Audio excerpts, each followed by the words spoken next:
고구려가 강성했던 이 시기에 동북아, 그 동아시아는 대체로 이제 중국 대륙의 그 북위, 남쪽에는 이제 뭐 동진, 그리고 뭐 여러 개의 국가들로 쪼개져 있었죠. 그리고 이제 이쪽 우리와 그 고구려와 늘 싸웠던 부연, 부여가 그러니까 기원전 370년까지 갔으니 기원 후 370년까지 갔으니까 부여도 그러니까 오랫동안 있었습니다. 부여가 우리가 아는 것보다 오랜 기간 700년 정도를 유지한 그런 국가였습니다. 그리고 더 올라가면 북방민족으로 뭐 유영이라든지 이런 나라들이 있었던 거죠. 이렇게 이제 중국 대륙이 분열되어 있었기 때문에 고구려가 강성한 국가로 성장을 할 수 있었습니다. 근데 이제 중국 대륙이 수나라에 통일되면서 결국 수나라가 주변을 다 정벌하기 위해서 가장 먼저 1차적인 대상으로 고구려를 침략을 했죠. 침략을 했지만 고구려는 잘 버텨냈고 결국 수나라가 고구려를 멸망시키려고 그러다 수나라가 멸망을 했습니다. 그 다음에 이어서 이제 당나라가 들었었고 당나라는 결국 그러니까 고구려를 멸망을 시켰죠. 당나라가 들어섰을 때 초기 이 동아시아의 세력판도나 이런 그러니까 상황을 보면 당나라가 있고 그 주변 국가로 고구려, 돌글, 토번, 그러니까 토번은 지금의 티벳이라고 보면 되겠습니다. 그리고 지금 베트남과도 연결되어 있는 남조의 이런 국가들이 있었습니다. 그러니까 크게 보면 당이 통일되지 않고 여러 개로 쪼개져 있다면 이런 그러니까 정립되어 있는 돌궐, 고구려, 중국 내의 그 몇 개의 남조와 북조의 그 몇 개의 국가들 그리고 이제 티벳, 베트남 쪽에 이런 국가들이 사실은 서로 그 경쟁하면서 버틸 수 있는 이런 상황이었는데 당나라는 강력한 당시로 보면 세계적인 제국이지요.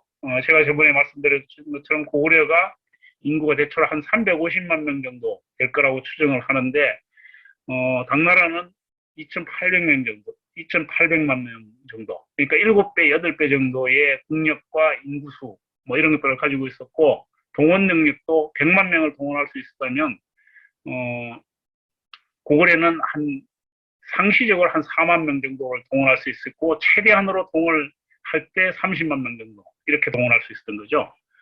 당나라의 그러니까 이 수도가 장안이었는데 장안에서 원정을 오는 먼 거리까지 생각한다면 실제로 한 10배 정도의 병력을 동원해서 싸움을 해서 이렇게 침략자가 수비하는 사람을 무너뜨릴 수 있는 이런 상황이었던 겁니다. 그래서 고구려가 한 40년 정도를 잘 버텼죠. 잘 버텼지만 결국 힘의 관계에서 압도적인 당나라에 결국은 멸망을 당하고 말았습니다.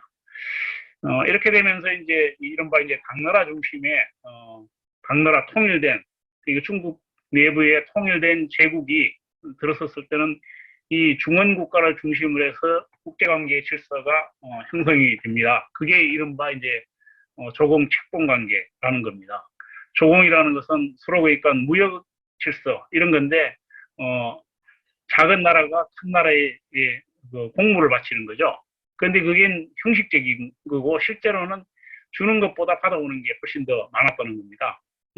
그 무역 관계가 불균등한 그 힘의 관계에서 오히려 이제 큰 제국이 주변의 작은 나라들에게 경제적으로 혜택을 주는 이런 관계가 사실은 좋은 관계였다. 이렇게 얘기를 할 수 있는 거고 책봉이라는 것은 왕이라든지 중요한 직책 이런 것들에 대해서 당나라의 승인을 받는 겁니다. 그렇다고 해서 그러니까 내정에 일일이 간섭을 하게 되면 결국 전쟁을 해서 복속을 시켜야 되기 때문에 일정한 수준에서 독립성이 유지가 되는 거죠. 그 독립성이나 이런 자율성이 힘의 관계가 어느 정도인가에 따라서 차이가 났습니다. 이를테면 이제 당나라가 강력했을 때는 신라에 대한 영향력이 아주 강했고 당나라가 나중에 후기에 되면 여러 방식으로 쪼개지게 됩니다. 각 지역에 그러니까 군웅들이 활거하면서 사실상 통일국가가 무너지게 되는데 이렇게 될 때는 그 힘이 영향이 미치지 않는 거죠. 그리고 고려시대 같은 경우는 송나라가 있었지만 송나라가 계속 북방민족의 침입을 받았기 때문에 그런 그러니까 고려에 대한 강력한 영향력이나 실질적인 황제 국가로서의 영향력 행사할 수 없었던 겁니다. 그렇게 되니까 고구려가 사실은 독립국가로 황제를 표방하면서 황제국가로 서 있었던 겁니다. 그렇지만 북방민족과의 관계에서 고구려는 계속 침략을 당했고 고구려는 항상 전시체제를 유지해야 됐던 그런 상황이었습니다. 그래서 고구려 시대에 남아있는 그림이 물론 그러니까 시대가 멀기 때문에 그렇기도 하지만 윤부나 유직에서 하나도 남아있지가 않아요. 그리고 탑이나 이런 것도 전부 다 불타버렸지 않습니까? 그런 것처럼 어떤 방식으로 이 외교관계나 국제관계를 가질 건가 이런 것은 그 선택에 따라서 사실은 그러니까 영향을 크게 받는다는 겁니다. 당나라 시대는 이런 상황이었고 이렇게 뭐 이제 사실 뭐 땅으로 보면 지금 티베트 지역이 굉장히 넓죠. 그렇지만 이 지역은 전부 산악 지역이기 때문에 당나라 중심으로 해서 이 중원 지역에 인구가 굉장히 밀집되어 있고 발전되어 있었던 겁니다. 그 다음에 이제 고구려가 망한 차리에 한동안 그러니까 당나라가 안동도읍을 설치해서 통치를 했지만 효과적으로 통치할 수 없었고 장악할 수 없었습니다. 그래서 이기에 들어선 게 이제 말괄과 연합해서 발해가 들어섰죠. 그래서 이 발해가 들어서면서 우리가 뭐 발해에 대해서는 과거에 그 조선시대까지 또 그러니까 사실은 우리 역사랑 하지 않았던 조선 말기부터 결국 그러니까 이 발해는 고구려를 계승한 국가라서 우리 역사다 이렇게 봐야 된다고 얘기를 했고 지금은 남북국 시대다 이렇게 얘기를 하고 있죠. 그래서 보면 당나라가 주변 국가들 그러니까 소수민족들이나 이런 나라들을 복속시키고 나서 도호부라는 걸 설치합니다. 고구려가 있었던 지역에는 안동도호부를 설치했고 이 돌고래 있었던 지역에는 안북도호부 그리고 지금 이제 토보는 뭐 사실상 독립돼 있었는데 지금 위구르 자치구라고 할 수 있는 이런 지역에는 곤릉도호부, 뭐 안서도호부 이런 것들을 설치했습니다. 도호부를 설치해서 일정한 자치권을 그러니까 물론 관리를 하긴 했지만 자치권을 주는 형식으로 그러니까 통치를 했습니다. 그래서 이 중국의 그러니까 소수민족 정책은 이미 그러니까 수천 년의 역사를 가지고 있는 거죠. 지금 현재 중국이 소수민족을 다루는 그러니까 정책이나 방식이 결코 그러니까 하루아침에 나온 게 아니고 2000년, 3000년 동안 역사적 과정을 통해서 소수민족을 어떻게 다룰 것인지 뭐 이런 것에 대한 수년한 그러니까 노하우가 쌓여진 결과라고 할 수 있죠. 그렇기 때문에 이를테면은 뭐 위구르 자치구를 두고 외부에서 계속해서 그러니까 문제를 제기해서 문제가 될 것이라고 얘기를 하지만 사실은 중국이 충분히 통치하고 이렇게 그러니까 유지해갈 수 있는 능력과 경험들을 쌓아가지고 있다고 봐야 되겠죠. 그래서 이걸 두고 이제 뭐 흔히 하는 말로 기미 정책이다 이런 말을 씁니다. 기미라는 것은 말꽃비라는 건데 이렇게 이제 말을 그러니까 완전히 풀어놓는 것도 아니고 그렇다고 해서 완전히 그러니까 사람이 찾고 있는 것도 아닌 이렇게 말뚝을 박아놓고 긴 그 꽃비를 늘어뜨려서 일정한 범위 안에서 자율성을 주는 이런 방식으로 유지를 했던 거죠. 그래서 중국 내에 지금 소수민족 자치주라든지 이런 것도 사실은 그런 경험들이 반영된 결과라고 할 수 있습니다. 물론 갈수록 아마도 통합력이 강화될 거고 그래서 소수민족의 자치적인 그러니까 영역들이 점차 축소되어 갈 것은 분명하지만 어쨌든 이런 경험들이 결국 반영된 거다 이렇게 얘기를 할 수 있겠습니다. 당시 이제 그러니까 당나라가 통일됐을 때, 당나라가 중심으로 되었을 때의 영역을 보면 뭐 이런 그림들이 가능합니다. 이 만주 지역과 한반도 북부 지역에는 고구려가 있었던 그 지역을 중심해서 발해가 있었고 발해가 굉장히 큰 강력이죠. 우리 역사에서 고구려보다 더 사실은 영토 면적으로 보면 더 넓습니다. 발해가 있었고 위구르가 있었고 거란족이 있었습니다. 거란족과 말갈족이 있었는데 이 거란족이나 말갈족은 유목민들이었기 때문에 이런 그러니까 상시적인 국가 형태라기보다는 부족을 중심으로 해서 움직여가는 뭐 이런 거니까 형태였다고 볼 수 있습니다. 그리고 이제 토본 지역이 티벳이라고 할 수 있겠죠. 그 일본에는 이제 이른바 그 야마토 정권이라고 해서 일본의 역사의 출발점이 되는 이런 그 왕조가 들어서고 있었습니다. 그래서 뭐 지도가 보면 이런 지도를 많이 보실 수 있을 거예요.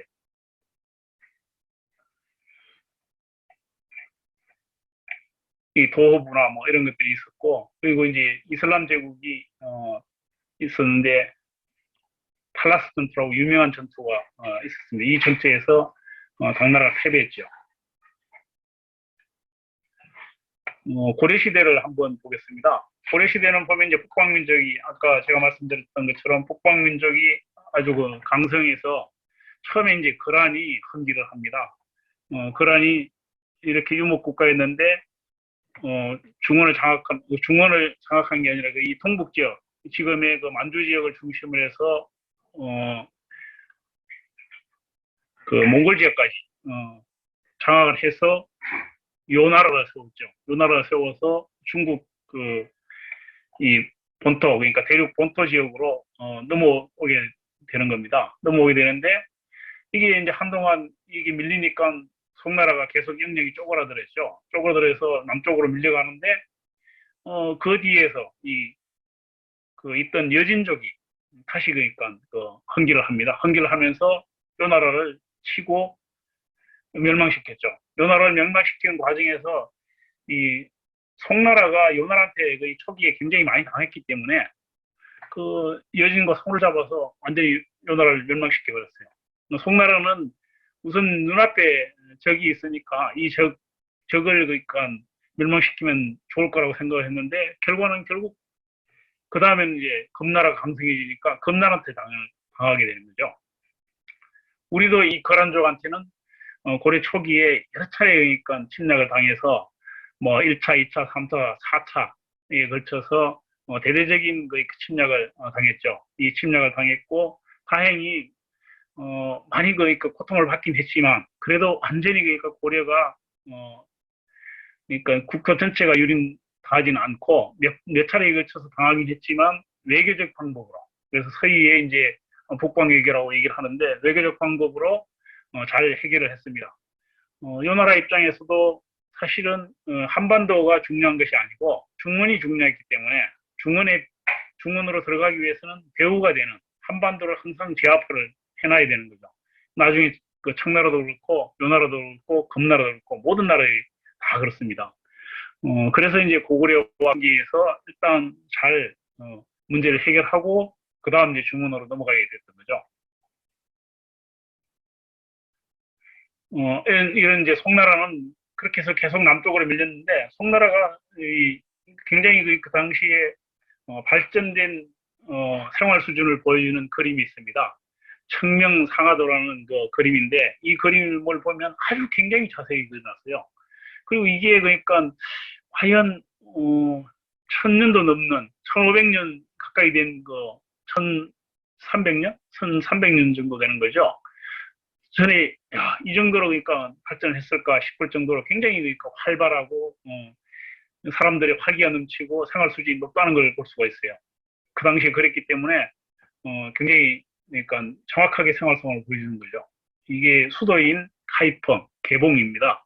개봉 지역인데 아주 북송 당시의 그 상황을 보여주는 겁니다. 이 그림이 두 장만 있는 게 아니라 굉장히 큰 그림이에요. 여러 수십 장이 있는데 그 중에 이제 일부를 이렇게 보여주는 겁니다. 지도로 보면 이제 금나라가 밀고 내려서 이쪽에 일단 남쪽으로 내려왔다 그래서 이제 남송이라고 얘기를 하죠. 남송이라고 얘기를 하고 이 사실 중국 남쪽 지역은 이 물길이 굉장히 많습니다. 강도 많고 호수도 많고 그래서 그 중국의 거대한 두 개의 강, 황하강과 양자강, 특히 양자강은 엄청난 그러니까 수량을 자랑하기 때문에 양자강이 흘러가는 지역은 계속 물길이 바뀌는 겁니다. 물길이 바뀌고 남쪽 지역은 양자강과 밀접한 관계가 있기 때문에 늪지대가 굉장히 많았어요. 그래서 사람들도 그러니까 당나라 때까지만 해도 남쪽 지역은 거의 개척이 되지 않은 늪지대, 사람도 많이 살지도 않고 농사도 짓지 못하는 이런 지역이 있는데, 이 북성에서 남성으로 밀려가면서 이 남쪽 지역이 어마어마하게 개발이 되는 겁니다. 개발이 되어서 생산력이 놀라울 정도로 발전하죠. 그래서 이 지역이 전부 항저우라든지 강저우라든지 뭐 소주라든지 지금 가면 물길들도 다 연결되어 있는, 이미 이제 그 전에 수나라 때부터 이 운하를 뚫어서 다 연결을 시키는데 물길들 돼 있는 이 지역들이 완전히 벼농사로 그러니까 다 새롭게 개척이 되면서 어마어마하게 생산력이 발전을 하게 되었죠. 발전하면서 송나라가 아까 제가 말씀드렸던 것처럼 그런 높은 그러니까 생활 수준을 자랑하게 됩니다. 근데 이게 금나라도 결국 몽골족한테 망하죠. 몽골족이 흥계하면서 몽골이 처음에 그러니까 바로 남성 제국을 멸망시키지 못하고 남성이 중국에서 이제 당했기 때문에 굉장히 그러니까 문치 국가인 것처럼 이렇게 알고 있지만 사실 그렇지 않습니다. 이 송나라도 어마어마한 군사력을 가지고 있던 나라예요. 군사력이 뭐 100만 명씩 동원해서 전쟁을 하고 실제로 경제력도 굉장했기 때문에 군사적인 수준도 굉장히 높았습니다. 그러니까 이게 몽골 제국이 완전히 그러니까 세계를 장악하는 그런 국가이지만 송나라를 쉽게 멸망시키지 못했어요. 그래서 남성이 계속 그렇지만 밀려갔고 그런 과정에서 이 중앙아시아와 그 중동 지역 그리고 유럽 지역까지 몽골이 다 밀고 나서 장악을 하게 되죠. 그리고 이제 마지막에 남성을 멸망을 시킵니다. 멸망을 시키고 이 고구려는 계속 그러니까 고구려가 한 40년 정도 전쟁을 하면서 버텼는데 마지막에 강화도로 갔다가 결국 그러니까 아무래도 버티기 힘들 것 같아서 항복을 가는데 이 항복을 갈 때가 언제냐 하면 이 쿠빌라이가 정권을 장악해서 그러니까 원세조죠. 쿠빌라이가 정권을 장악해서 내부에서 이제 권력 투쟁이 굉장히 강력하게 벌어지는데 뭐 형제들끼리 싸움을 해서 뭐 죽이고 뭐 이렇게 합니다. 패권을 장악하기 위해서 쿠빌라이가 하여튼 이 내부 전쟁에서 결국 패권을 장악해서 남성을 멸망시키려고 이제 생각을 하고 굉장히 어려운 상황이었는데 고구려에서 수천 리를 걸어서 이렇게 우리가 항복을 하겠다 이런 그 의사를 표명하러 쿠빌라이를 만나러 갑니다. 이 쿠빌라이 입장에서는 안 그래도 굉장히 힘들었던 고려가 그러니까 벌써 수십 년 동안 저항을 버티는 이 고려가 항복을 하러 왔으니까 너무 좋았던 겁니다. 너무 좋아서 사실은 고려에 대해서 굉장히 대우를 잘해주는 겁니다. 몽골 제국이 정복한 지역에서 직접 관리를 파견해서 직접 통치를 하지 않고 간접 통치를 한 곳은 고려밖에 없었어요. 그래서 고려는 뭐 사실 그러니까 이 몽골 제국의 속국이긴 하지만 그 반독립 국가였습니다.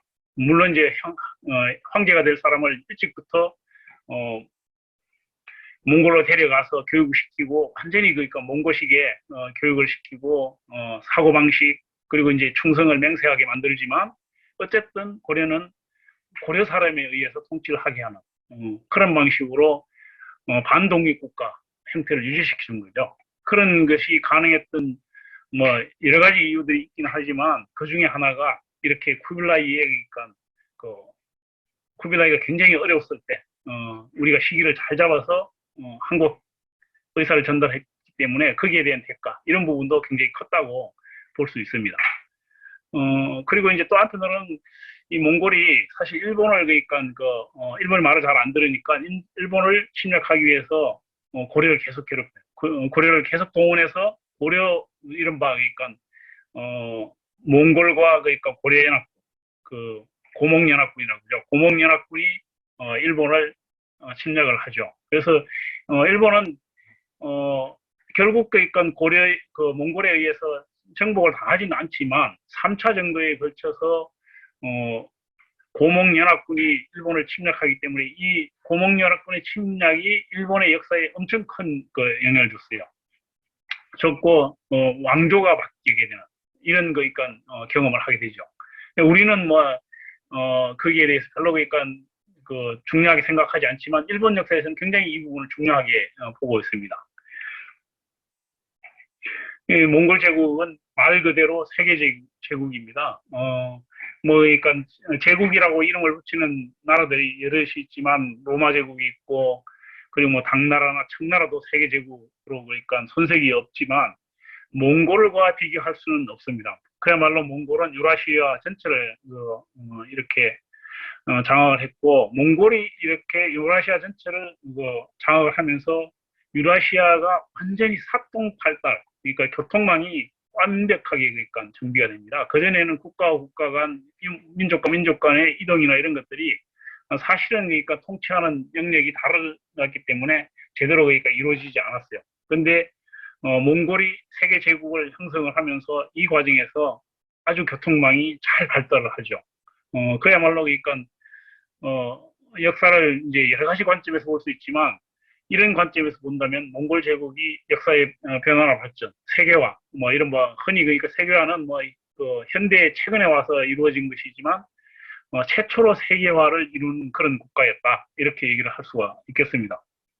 그리고 이 몽골 제국은 원을 종주국으로 해서 몇 개의 그러니까 그 지역의 나라들, 이게 다 자손들이 통치를 하는 거죠.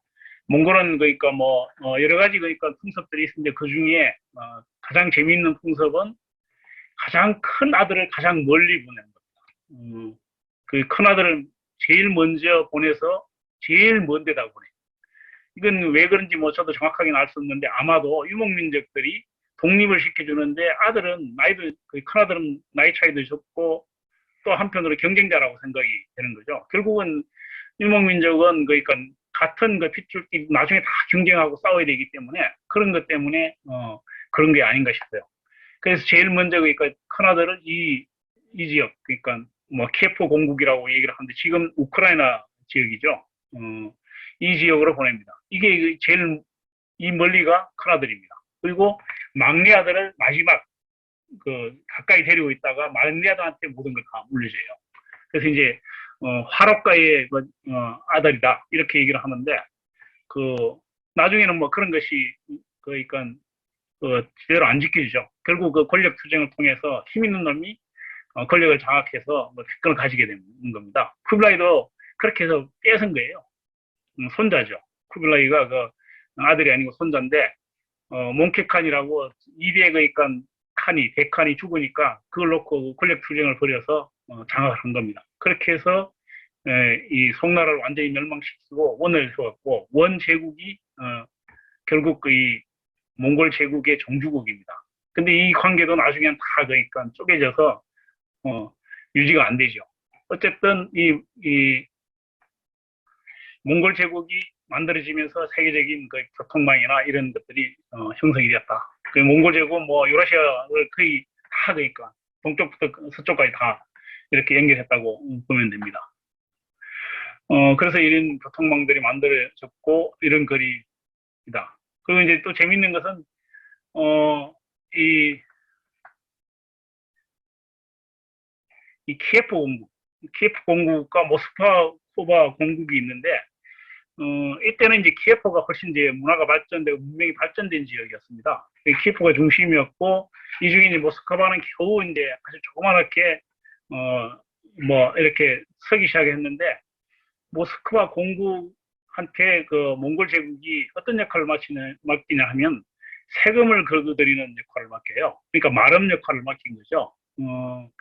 그 모스크바 공국이 사실은 주변에 있는 같은 종족들한테 그러니까 돈을 뜯어다가 몽골 제국한테 바치는 역할을 했어요. 그러니까 굉장히 원성이 많이 받았죠. 그리고 이제 그런 걸 바탕으로 해서 모스크바 공국이 중심이 되어서 결국 러시아 제국이 만들어지는데 러시아는 이런 역사에 대해서 안 쓴다고 그래요. 왜 박노자 교수가 그 러시아 출신의 박노자 교수가 한 얘기가 자기들의 그 쪽팔린 역사를 안 써놨다고 그래요. 그렇다고 해서 역사가 바뀌는 건 아니니까. 보면 이런 교류 통로들이 교통망들이 이런 식으로 그러니까 발전을 하고 있습니다. 그래서 그리고 이제 이 과정에서 많은 사람들이